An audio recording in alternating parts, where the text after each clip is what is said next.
On today's episode, we talked about COVID update. It's been a year, a long year. We delved into what we're seeing in both. I do want to stop real quick. Congratulations. We all made it this far. Yeah, absolutely. And we go into both our professions, how we're dealing with the isolation and loneliness scenario, what we see maybe trends in the future. And if you appreciate this podcast, please leave us a 5-star rating, at least 4.5 stars.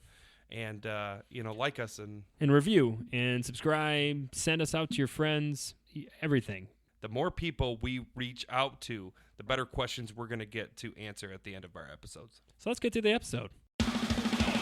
Let's talk about death, baby. Let's talk about grief and mourning.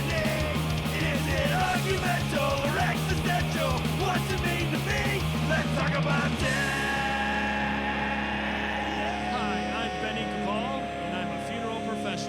And I'm Nicholas Cabal, psychologist. Hey, Nick, let's talk about death. Da-da-da, da-da-da. COVID update now with Benny and Nick. Doctor. Yeah, Nick. So let's talk Doctor. about, sorry, doctor. Sorry, got it. Sorry. Still getting used to it. You're all good. COVID update, Nick. It's been a year, been quite the year. Let's just delve right into what we're seeing. And let's first go into isolation and loneliness, because I think those are the big topics, right, that we're seeing with COVID. Over time. Well, and I think anxiety still. I think isolation, loneliness, and anxiety. So I think right now everybody is still at a standstill. I think a lot of the people that actually do care and do believe this is real, because I do think that there's also this idea out there for some people that this doesn't exist. I think, in my personal opinion, that this goes back to detaching, right? It's easier to cope with something if you don't believe in it, Right. whether it's happening or Right. not, right? So to me, COVID is a lot like death in a way, because you're seeing it in society. You're seeing people say, I don't believe in this. It doesn't exist. Even with families that have already had multiple family members get COVID, they still say, this is made up and it doesn't exist. So there is a very big detachment right now from COVID. Even the people that are trying to stay safe, wearing their mask, staying 6 feet apart, not having big holidays, I think they too are struggling, with this isolation and loneliness, and this idea that our culture, there is such a split on what are we supposed to do. Not to mention that, there's some people out there in high positions telling us, no, don't worry about this, it'll all go away. And then we have scientists and doctors saying, no, this is still a problem. In fact, I don't know if anybody's been keeping up with England, but they're shut down. The thing is that isolation and loneliness, if we go into a lockdown like that, is just going to get worse. Oh, absolutely. And that's obviously stirring up more emotions, so it's stirring up more anger on top of everything. And it's just adding the cherry on top to everybody that's dealing with it. On top of being isolated because of the rules, which has changed in Michigan. We went from just the governor's order, executive order, to now we actually have the health department who is on top of it. So there is a lot more clout to, yet again, Dad and I can get up to a misdemeanor. There's, I think, a $1,000 or $2,000 fine, and we're at 25 inside and outside of the building unless you have over 20,000 square feet. There's a other thing, but small town, we can only have 25 in the funeral home, only have 25 outside, and that gets very, very hard because obviously with only 25 in the building, Nick, we can only deal with one family at a time too. Right. So it's not like the old days where if we had two families and they really insisted on having the same visitation day and funeral, we could split up, the chapels. Can't even do that right now. So it gets very, very disheartening. Not only, we just got through the holidays a little bit ago here, and we had a lot of deaths. Monroe in this area, our county, really got hit after Halloween. Our numbers skyrocketed for a while.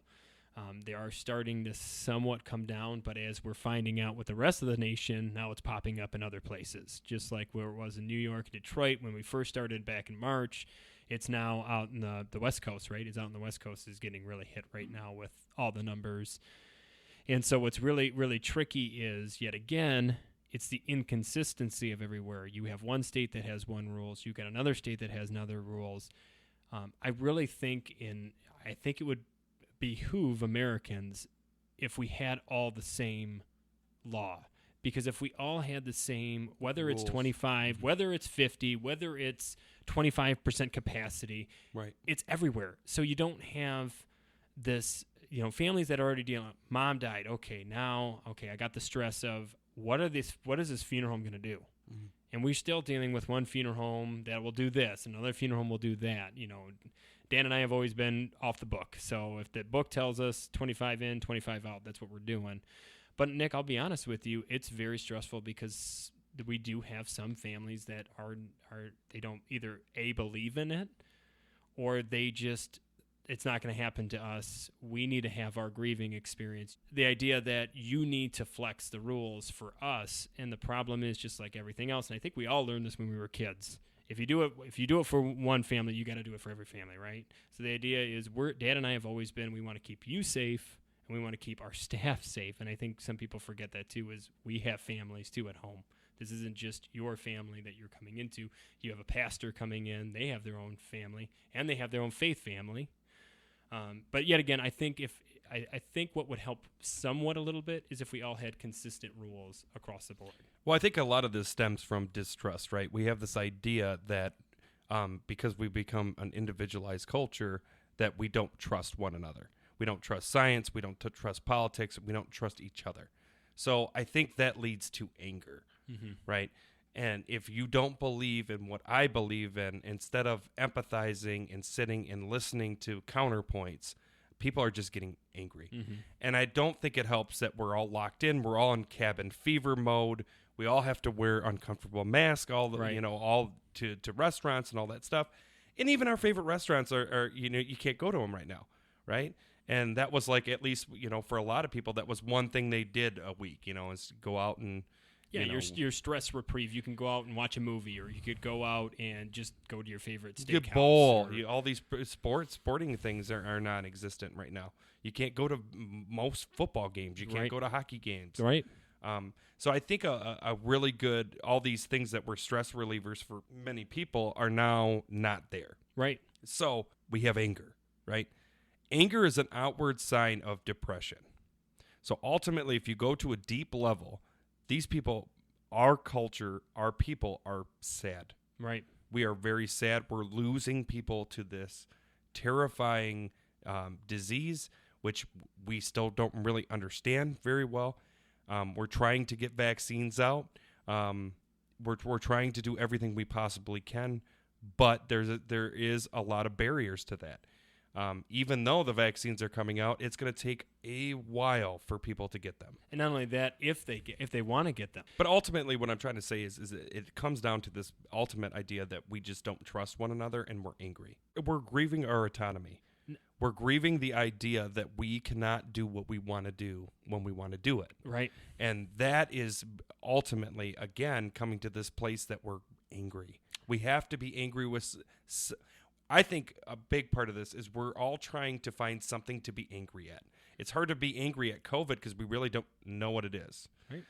We can't pinpoint it. If we could pinpoint it and we could say, this is exactly what it is, this is how we're going to deal with it, vaccines are going to 100% deal with it, it would make this whole process a lot easier. There's a lot of unanswered questions. Right. Which, again, goes to this idea that the people that are trying to stay safe, even the people that are trying to stay safe, don't know what they're supposed to be doing. Right. What do we do with our kids? How do we keep them safe, right? We still have to get groceries. We still have to do certain things to live. You work in a field where you can't just lock your door and say, okay, well, no funeral services for the next 2 years, right? It just can't happen. I'm a psychologist. Like, yes, I could possibly say, I'm not going to do this for the next 2 years, but nobody can afford to do that. But you need to stay there because mental health is absolutely is people so really need us right now. But again, how do I keep myself safe? How to keep your mental stability absolutely, in check. Absolutely. So I guess what I would implore a lot of people to do is start finding some hobbies to do at home. Start finding ways to stress relieve, whether that's yoga, whether that's meditation. Those are psychological ones. But literally, pull out the banjo, pull out the guitar, pull out the art stuff. Start doing artwork with your kids if you enjoy to do that. Whittling, what cross stitch. A lot of people are into that right now. Oh, roller skates. That's really made a big comeback. Absolutely. Yeah. Mostly women. I'm not going to lie. I haven't seen a lot of men out there roller skating, but I'm not saying it doesn't exist. It exists. But I'm saying, like, all this stuff is ways that we can video games, like pull out the old Super Mario Brothers. Yeah, and I mean, we'll step back a little bit and we'll go into the funeral. What I'm seeing with funerals is just like, honestly, what we were seeing back in March. You have some families that are really trying to stress the safety. Now we're getting into the cold season. So a lot of things that people were doing, having everything at the grave is harder because you don't know what the weather is going to be. You don't know if it's going to be snowy. You don't know if it's going to be 20 degrees. You don't know if it's going to be windy. So a lot of that has changed. On top of that, too, COVID numbers hit. We got hit. We got hit back in, like I said, October, November was really our time. Well, not to mention, Ben, we just had Christmas. We just had New Year's. There were people that were together. Oh, absolutely. Right? And that's going to spread it, right? We know this. So here's my question I want to pose. Ultimately, down the road, what is this going to do to the funeral industry or profession? It's a funeral profession. It's okay. The vernacular is. Thank you. I apologize. So yeah, I see the Zooming and the virtual becoming more a thing. That might be a good future episode talking about virtual funerals. But then also, we come from a small conservative town where people don't want to be on camera. And they don't want to grieve on camera. I have witnessed some eulogies that probably should not be on live. Mm-hmm. But I don't think that's going to change, especially because nowadays families are just spread apart regardless of COVID or not. So if you can't come home from the military, there's always the Zoom option or the live streaming option. But I think, will people go back to having one-day visitation and then funeral the next day and go back to the church? I think they were going to be more than happy to have what they were used to. In my community, at least, my small town that I love so dearly. But I do think in some communities, maybe in like the cities, they may get used to it. They may get used to just, this is how it is, and I'm okay with that. That's the only thing I wondered about. Oh, we don't have to have 8 hours or 6 hours. This is me playing a part here. Right. I don't feel this way, but because let's be honest, cremation has made a. Oh, absolutely, and one of the big reasons for cremation right now is because I think back in even March, people thought, well, give it 4 months, we'll be able to do whatever we want. So why not have cremation so we can have the full service, including our loved one at the service. Right, and then bring it burial, back. You really can't. Right. I mean, dig them back up, and it'd be a mess. And no one realized we'd still be in this boat a year later. No. But when it comes to you as a psychologist, do you feel that there's a long-term, maybe a crisis, absolutely, with the isolation and probably just the skills to cope with it? So I think about this. I think about kids.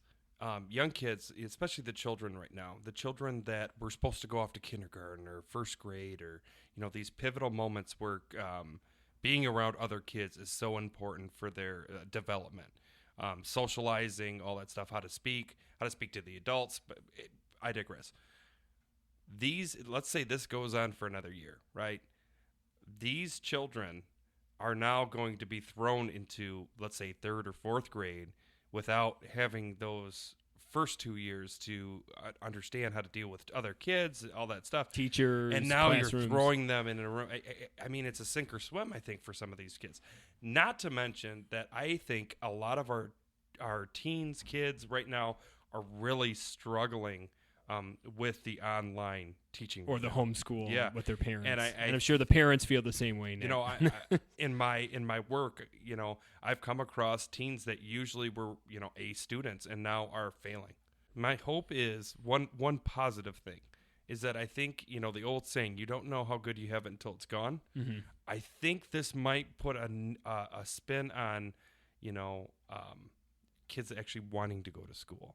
This is a great way to remember that when the United States was open and people were, in the community, you could go to the store, go to the restaurants and stuff. I think this might reopen an empathy maybe for other people. is that we all had to go through this together. So let's now try to rebuild. Okay, so Nick, I think it's about that time we go on those Q&As. Q&A, everyone loves that Q&A. So COVID and funerals. I had a family member pass due to COVID, and because of the funeral restrictions and health concerns, a lot of friends and family members could not make it. What are some ideas of how we can have a celebration of life in the future? When do you think we will be able to have it? Okay, well, I'm gonna start with the last question. Nobody knows when we can actually have a proper send off, one way or another, funeral, memorial service, gathering, etc., etc. So I wish I could answer you on that, but I don't have the magic 8-ball. Choosing a number to have at a funeral is a nightmare, and I feel bad for every family that I've taken care of, because I know that's extra stress to add, is on top of you can't have everybody there that you want to, you can't have them hugging you, you can't have them embracing you, but not only that, but you got to have 25. So if Rick's not on that 25, he's not coming. Not to mention you can't have any food. You can't There's a have lot food, of weird. You can't. Yeah, and you've talked about that. Is one of the biggest things with luncheons is just being able to Community. sit and eat together. I think it comes down to, at this point, families got to do what they got to do. We're going to do what we need to do to keep you safe and legal. And we're going to do what the law says. And I want to make this very clear. We're also doing this to keep ourselves safe. Yep. I know in your grief you lose track that we have families, but also realize if we're sick, if Dan and I are sick, we can't open our doors. And imagine those families that now have to go someplace else because they can't feel comfortable because Ben and Dave are sick. And then if Dad and I are going to work, then the door is closed, and then you don't even have Kapal Funeral Home. It's a cyclic thing. Problem. Sequelic. Sequelic? Honestly, what you can do is do what you need to do now, but eventually there is a light at the end of the tunnel. Yeah, and respect the profession, right? Respect your guys' your space too. And realize too, and I know it sounds like a long time, but it's only been a year. Yeah. And in the scheme of things, it's only been a year. We see vaccines are coming out. Everybody's on top of this. Yep. Nobody's out there to make this worse. And just if you're out there and I have the honor of taking care of you anytime from now on, just realize I don't want to do this any more than you want me to throw these on you. And we're doing this at the end of the day to keep you, ourselves, and this funeral home as safe as possible. Let's get to the next question. All right, Nick. Generational family business. You can answer this one too. I can. It seems like a lot of the funeral homes are generational and stay in the family. Why do you think that is? Is there a pressure to keep the funeral home in the family? And why are most funeral directors born into it? Why don't you think there are more people that want to become funeral directors that did not grow up into it? Okay, so there's multiple questions here. I'm going to start with the word honor. And I think that this is from my own experience, and Ben can probably vouch for this too. Benny, sorry. There is an honor to serving the families that we serve in Ida, Michigan. There is a generational honor to that too. I think, is it in our blood? Obviously I have two older brothers that are not part of the business. So I'm not going to say that it is that way, but I will say that I think even my older brothers would admit that they are very proud of what my dad and his dad have done. There's a lot of stress and a lot of pressure to be in a generational funeral home. There's a lot of high expectations. The families know who you are, and they expect it to be done in a certain ways. With that being said, I also think that there is a sense of pride that comes with doing what my brother, my twin brother, my dad, and his dad have done over the ages, and helping these families grieve, and being a part of these families. I really do believe my dad gives a little bit of himself to every family he serves. I think that does take a toll on him, and I do think that at times my brother and my dad, I see them, are exhausted. But with that being said, I don't think they would change it for the world, and I think they find it very honorable to do what they do. Can I step in here, Nick? Yeah, Because go ahead. I do want to answer one of these questions. One of the questions is it's interesting that you're saying all funeral homes are family. What I actually have found out that most family firms go out of the family after third generation. And another thing too is in my class at mortuary science, which is becoming the norm, is more non-family or firm owner kids are going into the funeral profession than there are kids that were part of the family. And I think a lot of that has to do with the realization that the hours that you put in do not match the salary that would be in any other field that you choose. This is not something you go into for the money. It is a calling. I was told that by a pastor, and I've been told that by a lot of other people, that funeral professionals, it's a calling, and the good ones stay true to that path. So I would say, actually, if you look at the trend in America, at least, it is actually going away from family, and it's going more towards new generations. And what most people become funeral professionals for is because they've either had an extremely good situation with a funeral home and funeral director, or they've had a horrible, lousy experience with a funeral director and never wanted that experience to ever happen to anybody else. Go ahead, Nick, if you wanted to answer any. There's another question that I think we can speak to. Is there pressure to keep the funeral home in the family? I think absolutely. And I think this comes back to my original word is honor. There is an honor to serve these people, and there's an expectation from these people that there is going to be a family member that takes over, continues the process. So that's difficult when you come across, you only have one child, or, your children it's not for them. This business, the grief and loss business, I can say this as a psychologist, it's not for everybody. This is a tough thing to deal with day in, day out. There's a lot of expectations, like I said, that my dad and brother, and actually all of us Capals, have had to deal with over our lifespan. I don't think we would have wanted it any other way. I think the high expectation says something about who we are as people and what this business means to people. But with that being said, I do want to say that, yes, there is definitely a pull. We don't want to see the funeral home end with our father. Yeah, and I'm going to go in and say it's not only an internal expectation, but there's an external expectation, which Nick kind of a little bit alluded to, is families wouldn't want anybody else other than a Capal or et cetera, if that's your family. And you're right. And I've had families come in. They say, you don't realize how happy we were when we found out one of Dave's sons was going in the business, and that meant a lot to me, because there's a lot of days you don't feel appreciated as a funeral professional, because it's not a field where people tend to congratulate you a lot on the service you do. You're an unsung hero. So all you funeral professionals, you're doing great. And with that, Nick, I think we kind of delved into the new COVID update. Dun-dun-dun, dun-dun-dun. Well, thank you all for listening to this episode. I hope we answered all of your questions properly. If we didn't, please let us know. Email us, post something. Yeah, those are good questions. Yeah, keep those good questions up. Keep us thinking. And we really appreciate you guys listening in, and hope to see you on the next podcast. Hope to see you in the funny pages. Now, Benny Capal and Nick, Dr. Nick, signing off. Because if you ain't talking about death, You ain't living.